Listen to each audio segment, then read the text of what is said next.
ابراہیم علیہ السلام. بعض مفسرین نے یہ بات بھی ذکر کی. بہرحال یہ بات ہو نہ ہو لیکن اس حابیل کی قربانی قبول ہو گئی. اب کیا ہوا؟ قابیل کہنے لگا لأقتلنک. اب الفاظ پر غور کریں آپ. کہنے لگا دیکھ بھائی میں تجھے ضرور قتل کر دوں گا. اب دنیا کا تیسرا گناہ ہونے والا ہے. کس بنیاد پہ؟ حسد. حسد کی بنیاد. حسد بہت بری بلا ہے. حسد اتنی بری بلا ہے کہ آپ کو ذرہ برابر فائدہ نہیں دیتی بلکہ ہمیشہ نقصان میں رکھتی. ہمیشہ نقصان. حسد کرنے والا ہمیشہ جلتا رہتا ہے, سوچ میں رہتا ہے اس کے پاس اس کے پاس اس کے پاس اس کے پاس, ہمیشہ جلتا رہتا ہے.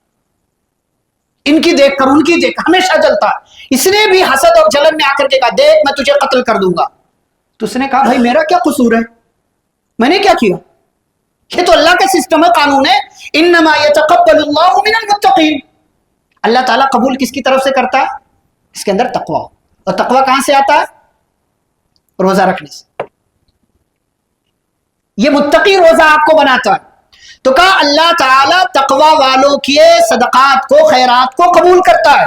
اور سن میرے بھائی, لئن بسطت الی یدک لتقتلنی, اگر تو نے میری طرف قتل کرنے کے لیے اپنا ہاتھ بڑھایا, ما انا بباسط یدی الیک لیقتلک, تو میں تیری طرف اپنا ہاتھ قتل کرنے کے لیے نہیں بڑھاؤں گا. میں کچھ نہیں بولوں گا, تجھے جو کرنا ہے کر.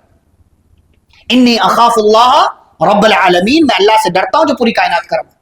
اچھا اس کے بعد کیا کہتا ہے؟ انی ارید ان تبوء باسمی واسمک فتکون من اصحاب النار. میں چاہتا ہوں کہ تو میرا بھی گناہ لے لے, اپنا بھی گناہ لے لے, اور تو اپنی غلطی کی وجہ سے جہنم میں چلا جا. تو حابیل کا کیا گناہ تھا؟ اس کا کیا گناہ؟ یہ قابیل کا تو گناہ تھا قتل کرنا چاہتا. حابیل کا کیا گناہ تھا؟ کیا گناہ تھا اس کا؟ پیارے نبی صلی اللہ علیہ وسلم فرماتے القاتل والمقتول کلاہما فی النار. قتل کرنے والا اور جس کو قتل کیا گیا دونوں جہنم میں. تو صحابہ نے پوچھا اللہ کے نبی قتل کرنے والا تو سمجھ میں آیا کہ اس نے قتل کیا, جرم کیا, جہنم میں گیا, لیکن مقتول کیوں؟ تو آپ صلی اللہ علیہ وسلم نے فرمایا اس لیے کہ یہ بھی اپنے بھائی کو قتل کرنا چاہ رہا تھا, موقع نہیں پایا, وہ تو اس نے قتل کر دیا, لیکن یہ بھی قتل کرنے کا حریص تھا. اب لڑائی ہوتی, جھگڑا ہوتا, کیا ہوتا ہے؟ یہ بھی مارنا چاہتا, وہ بھی مارنا چاہتا. تو جو مارا گیا اس کا گناہ یہ ہے کہ وہ بھی مارنا چاہ رہا تھا. یہاں حابیل کا وہ گناہ کہ یہ مارنا چاہتا, یہ چھپا لیا اس نے, اس سے بھی بچ گیا اور کہا میں تیری طرف اپنا ہاتھ نہیں بڑھاؤں گا, میں تجھے قتل کرنے کا ارادہ بھی نہیں رکھتا ہوں, اور یہ والا میرے حصے کا گناہ تیرے حصے میں چلا جائے گا. اب اللہ کیا کہتے ہیں؟ فطوعت له نفسه, اس کے نفس نے اس کو ابھارا.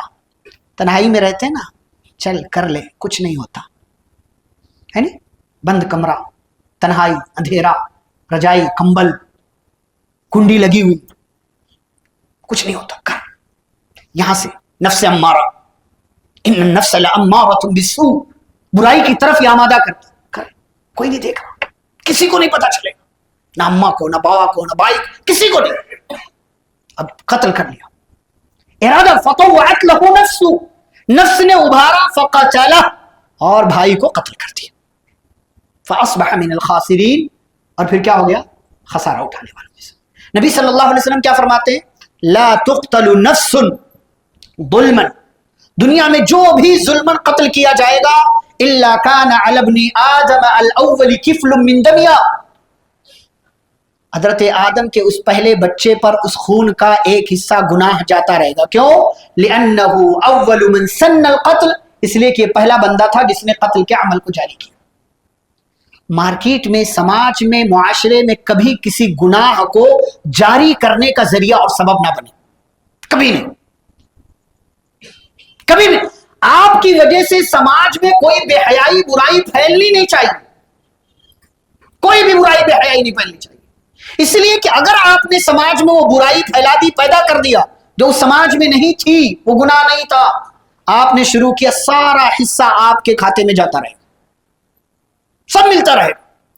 اب جب قتل کر لیا تو پچھتایا, ارے قتل کر دیا میں نے, اب اس سے پہلے تو کوئی مرا نہیں تھا, تو چھپایا کیسے جائے لاش کو؟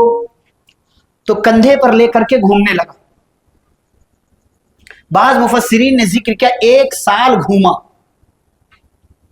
1 سال کندھے پر اٹھا اٹھا کر گھومتا رہا، کیا کروں کیا کروں کیا کروں. فبعث اللہ غرابا، اللہ نے کس کو بھیجا؟ کوا. یبحث فی الارض، جو زمین کو کھود رہا تھا، تلاش کر رہا تھا. کیوں؟ لیریہ، تاکہ دکھائے کس کو؟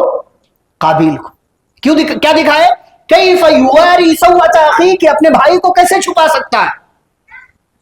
جب اچھا مفسرین نے یہاں ذکر کیا ہے کہ اس کوے کے ساتھ ایک اور کوا تھا، دونوں کوے آئے، دونوں نے جھگڑا کیا، ایک نے دوسرے کو مار دیا، وہ مر گیا. تو اس والے نے جو زندہ تھا اس نے زمین کھودا اور کھودنے کے بعد مرے ہوئے کوے کو دفن کر دیا. یہ سارا لائیو نظارہ اور مشاہدہ یہ قابیل کر رہا تھا. جب دیکھا کہنے لگا یا ویلتا اعجزت ان اکون مثل هذا الغراب، ہائے افسوس میں تو اس کوے جیسا بھی نہیں. انسان کبھی کبھی برائی کرتا ہے نا، کوے سے بھی زیادہ برا ہو جاتا ہے. آپ دیکھیں 2 منٹ کے عیش کے لیے انسان کیا کیا قربانیاں دیتا ہے. برائی کر لیا، اچھا برائی کرنے کے بعد فوراً یہ ضمیر ملامت کرتا ہے، ارے کیا کر دیا تو نے. کرتا کہ نہیں؟ ضمیر زندہ ہو تو کرے گا. قابیل نے قتل کیا، کوے کو اپنے سامنے اپنے مردہ کوے کو دفن کرتے ہوئے دیکھا، کہنے لگا یا ویلتا اعجزت ان اکون مثل هذا الغراب، ہائے افسوس میں تو اس کوے جیسا بھی نہیں ہوں. اور پھر اس نے زمین کھودا، اپنے بھائی کی لاش کو دفن کر دیا. فاصبح من النادمین، اور ندامت اور شرمندگی اٹھانے والوں میں سے ہو گیا. اللہ آگے کہتے ہیں من اجل ذلک، اسی وجہ سے ہم نے بنی اسرائیل پر یہ قانون جاری کر دیا، من قتل نفسا بغیر نفس او فساد فی الارض فکأنما قتل الناس جميعا. یہ اسلام کی تعلیم ہے، یہ اسلام کا قانون ہے. ایک کو مارو گے یا زمین میں فساد پھیلاؤ گے گویا کہ پوری انسانیت کا قتل کیا ہے. ومن احیاها، ایک کو زندگی اگر دے دی، آپ نے بچا لیا، کسی کی مدد کر دی، گویا کہ آپ نے پوری دنیا کے انسانوں کو بچا لیا ہے. یہ اسلام کا قانون ہے. تو اللہ رب العالمین نے آدم علیہ السلام کے 2 بیٹوں قابیل اور حابیل کا تذکرہ کیا. اور بعض مفسرین نے ذکر کیا ہے ان دونوں کے درمیان جب یہ جھگڑا ہوا، قابیل نے حابیل کو مارا، تو اس وقت آدم علیہ السلام وہاں موجود نہیں تھے بلکہ مکہ گئے ہوئے تھے. بلکہ اس وقت آدم علیہ السلام مکہ گئے ہوئے تھے. اب یہ دنیا کا تیسرا گناہ جو حسد کی بنیاد پر ہوا. 3 گناہ کا ہم نے تذکرہ کیا، اور حافظ ابن قیم رحمہ اللہ ان تینوں گناہوں کا تذکرہ کرتے ہوئے کہتے ہیں دنیا میں انسان جو بھی گناہ کرتا ہے اس گناہ کی اصل وجہ انہی تینوں اسباب میں سے کوئی ہوتی ہے، یا تو تکبر، یا تو لالچ یعنی اتباع نفس، اور یا تو حسد. آپ دیکھیں پوری دنیا میں انسان جو گناہ کرتا ہے، آپ ایک سروے کر لیں، آپ ایک جو ہے اندازہ نکال لیں، آپ کو پتا چلے گا کسی بھی گناہ کے پیچھے انہی 3 اسباب میں سے کوئی نہ کوئی سبب ہوا کرتا ہے. تو ان 3 اسباب سے بچائیں اپنے آپ کو، تکبر سے بھی بچائیں، لالچ سے، اتباع نفس سے بھی بچائیں، اور حسد اور جلن کی بیماری سے اپنے آپ کو بچانے کی کوشش کریں. حضرت آدم علیہ السلام اس کے بعد یہ سلسلہ چل نکلا، اور حابیل کے قتل کے بعد ایک اور بیٹا حضرت آدم علیہ السلام کے ہاں پیدا ہوا جس کا نام شیس. اور بعض مفسرین نے ذکر کیا یہ بھی نبی تھے، یہ بھی نبی تھے، لیکن ان کا نام قرآن میں کہیں آیا نہیں، اس لیے ہم ان کا تذکرہ نہیں کر رہے ہیں. آدم علیہ السلام کے بیٹے تھے. اور پھر اسی شیس کی نسل سے آگے چل کر کے حضرت ادریس علیہ السلام پیدا ہوئے، جن کا مختصر تذکرہ ابھی آج کی مجلس میں انشاءاللہ آگے ہم کریں گے. حضرت آدم علیہ السلام کی وفات کے حوالے سے بعض مفسرین نے بات بیان کی کہ جب ان کی وفات ہوئی تو ان کی عمر کتنی تھی؟ 1000 سال. 1000 سال ان کی عمر تھی. اچھا، ان کی عمر کے حوالے سے سنن ترمذی وغیرہ کے اندر ایک روایت جو ہے، بعض علماء نے اس کو ضعیف بھی قرار دیا ہے، بعض علماء نے اسے صحیح بھی قرار دیا ہے، کہ حضرت آدم علیہ السلام کی ذریت سے، ان کی پیٹھ سے اللہ تعالیٰ نے ساری ذریت کو پیدا کیا. تو ایک بندے کو دیکھا حضرت آدم علیہ السلام نے تو بہت پیارا لگا، بہت خوبصورت. تو حضرت آدم علیہ السلام نے پوچھا اللہ یہ کون ہے؟ کہا یہ آپ کا بیٹا داؤد ہے، یعنی بعد میں چل کر کے داؤد علیہ السلام جو بعد میں آئے، سلیمان علیہ السلام کے ابا. تو کہا کہ اللہ کیا ایسا ممکن ہے کہ میں اس بندے کو اپنی عمر کا کچھ حصہ دے دوں؟ کہا ٹھیک ہے دے دو. کہا میری اس کی عمر کتنی ہے؟ کہا 60 سال. کہا اللہ میری عمر کا 40 سال اسے دے دو. اس طریقے سے ان کی عمر 100 سال ہو گئی. اچھا اب یہاں پر بعض مفسرین نے ذکر کیا اور حدیث کے حوالے سے شارحین بتلاتے ہیں کہ جب حضرت آدم علیہ السلام کی عمر 960 سال کی ہو گئی، 960 سال کی، تو فرشتہ روح قبض کرنے کے لیے آیا. تو آدم علیہ السلام نے کہا ابھی کیوں آیا ہو؟ میری عمر تو 1000 سال ہے، میری عمر تو 1000 سال ہے. تو وہ کہنے لگا کہ آپ کو یاد دیا آپ نے 40 سال اپنے حصے کا داؤد علیہ السلام کو دے دیا. کہا اچھا. پھر یاد آیا حضرت آدم علیہ السلام کو. اور شارحین کہتے ہیں بعض روایتوں کے حوالے سے کہ اللہ تعالیٰ نے آدم علیہ السلام کی عمر 1000 سال کر دی اس قربانی کی وجہ سے، اور داؤد علیہ السلام کو بھی 100 سال کی عمر اللہ تعالیٰ نے عطا کر دیا. اور پھر اس کے بعد حضرت آدم علیہ السلام کی وفات. حضرت آدم علیہ السلام کا قد کتنا ہاتھ ہے؟ 60 ہاتھ. اور یہی جنت میں جنتیوں کا کیا ہوگا؟ قد ہوگا. جنت میں جنتیوں کا قد کتنا؟ 60 ہاتھ. اور عمر کتنی؟ 33 سال. بالکل جوان، بالکل جوان. یہ جنتی عمر ہے. جنتی عمر 33 سال، یعنی جوانی کا مرحلہ جو ہے وہ جنت کا مرحلہ ہے، سمجھیے 33 سال کی عمر ہوگی. اور جمعہ کے دن حضرت آدم علیہ السلام کو اللہ نے پیدا کیا تھا. جمعہ کے دن ہی ان کی وفات ہوئی. اور جب ان کی وفات ہو گئی تو فرشتے آئے کفن لے کر کے، اور پھر دفن کرنے کا پورا طریقہ فرشتوں نے سکھایا اور بتایا، اور وہیں سے کفن دفن کا عمل جاری اور ساری ہو گیا. اب کہاں وفات ہوئی، قبر ان کی کہاں، اس حوالے سے کوئی صحیح اور صریح روایت موجود نہیں ہے. کچھ لوگ کہتے فلاں جگہ، ایسی کوئی بات موجود نہیں ہے. آدم علیہ السلام کا یہ واقعہ، یہ قصہ مکمل ہوا. ان کے قصے سے چند باتیں، چند اسباق میں آپ کی خدمت میں پیش کروں. نمبر 1، اللہ کے فیصلوں اور حکموں پر اعتراض یا سوال نہیں کرنا چاہیے، کبھی نہیں. جو ہے جیسا ہے اتنا مان لینا ہمارا کام. اللہ نے جو کہا، اگر اس کے پیچھے کوئی لاجک اللہ نے کوئی حکمت بتائی ہے تو وہ بتایا جائے گا. لیکن اگر اللہ تعالیٰ نے کوئی حکمت نہیں بتائی ہے اس کے پیچھے، تو ہمیں اس چکر میں نہیں پڑنا. دوسری بات، جو مل گیا اسی پر قناعت کیجیے. جو آپ کی زندگی میں اسی پر قناعت کیجیے. لا حاصل، جو چیز آپ کے لیے ممکن ہی نہیں ہے اس کی طلب میں کیوں جا رہے ہیں آپ؟ اور آپ کے لیے جو چیز بنا کر دیا گیا، ہمارے یہاں دیکھیں کچھ لوگ، سب کو پتا ہے سود حرام ہے، لیکن پھر بھی چاہتے ہیں کہ سود لوں. کیوں؟ اس لیے کہ فائدہ ہے اس میں. بھائی فائدہ نہیں، گھاٹا ہے. کتنے لوگ تباہ ہو گئے، کتنے لوگ برباد ہو گئے، کتنوں نے خودکشیاں کر لی. یہ اللہ کے حکم اور قانون سے بغاوت کا نتیجہ ہے. حرام چیز کے پیچھے پڑنے کا نتیجہ ہے. آپ جب حرام کے پیچھے پڑیں گے تو اللہ تعالیٰ آپ کو زندگی میں ایسی مصیبتوں سے دوچار کریں گے. تیسرا پیغام، ابلیس ہمارا دشمن ہے، اس کی پوری پارٹی ہماری دشمن ہے. دشمن کو دشمن ہی سمجھے، اسے خیر خواہ نہیں سمجھے. آپ کو پتا ہے جب آپ سے شیطان، ہم سے شیطان جب کفر گناہ کا کام کروا لیتا ہے تو ہمارا ساتھ چھوڑ کر بھاگتا ہے، اور کیا کہتا ہے جانتے ہیں؟ انی اخاف اللہ رب العالمین، میں اللہ سے ڈرتا ہوں، چل میرا تیرا کوئی ساتھ نہیں. ابلیس جو ہے جنگ بدر کے میدان میں بھی آیا کافروں کے ساتھ، کہنے لگا آج تمہیں کوئی ہرا نہیں سکتا. لیکن جنگ بدر میں، بدر کے میدان میں فرشتوں کو نازل ہوتے دیکھا، ابلیس نے اپنی آنکھوں سے بھاگا. فلما تراءت الفئتان نكص على عقبيه، ایڑی کے بل بھاگا اور کیا کہنے لگا؟ انی بریء منکم، میں تم سے الگ ہوں، میرا تمہارا کوئی لینا دینا نہیں. انی بریء منکم انی ارى ما لا ترون، میں جو دیکھ رہا ہوں وہ تم نہیں دیکھ رہے. انی اخاف اللہ، میں اللہ سے ڈرتا ہوں اور اللہ سخت سزا دینے والا. اچھا قیامت کے دن جب آئیں گے ایسے مجرمین، تو اللہ تعالیٰ نے کہا ہے کہ شیطان سے لوگ کہیں گے بھائی تم نے ہم سے وعدہ کیا تھا نا کہ تم ہمیں بچا لو گے، ہمارا ساتھ دو گے. تو شیطان کہے گا ان اللہ وعدکم وعد الحق، کہ اللہ کا وعدہ سچا تھا، میرا وعدہ تو جھوٹا تھا.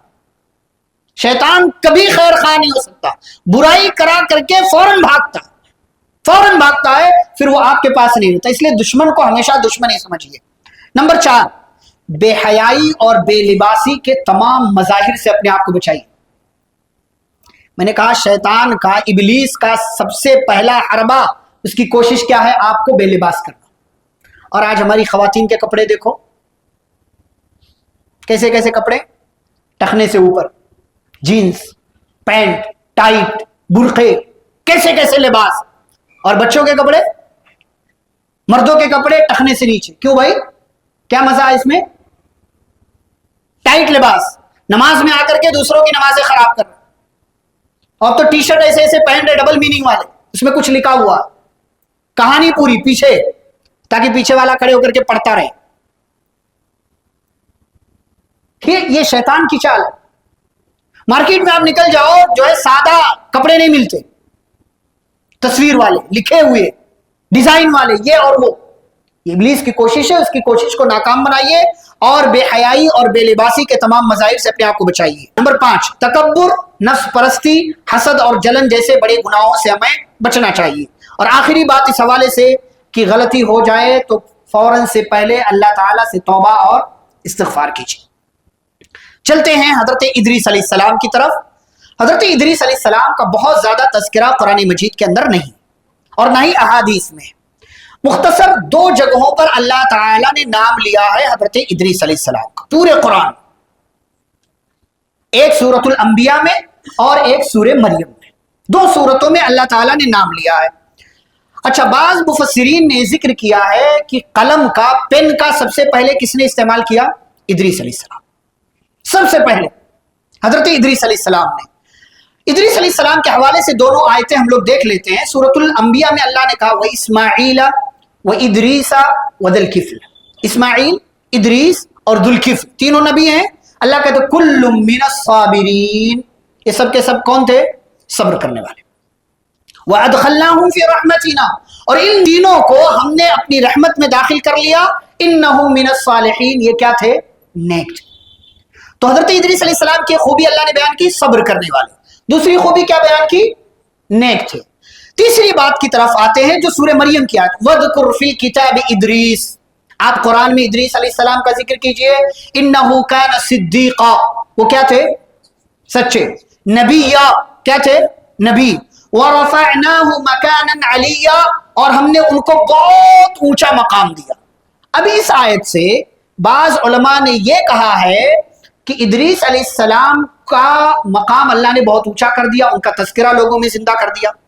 اور بعض لوگوں نے کہا کہ جیسے حضرت عیسیٰ علیہ السلام کو زندہ آسمان پر اللہ نے اٹھا لیا، ایسے ادریس علیہ السلام کو بھی اٹھا لیا. اس آیت سے استدلال کی. اور حافظ ابن حجر رحمہ اللہ کہتے ہیں اس آیت کا مطلب یہ ہے کہ ادریس علیہ السلام کا ایک دوست تھا جو فرشتہ تھا.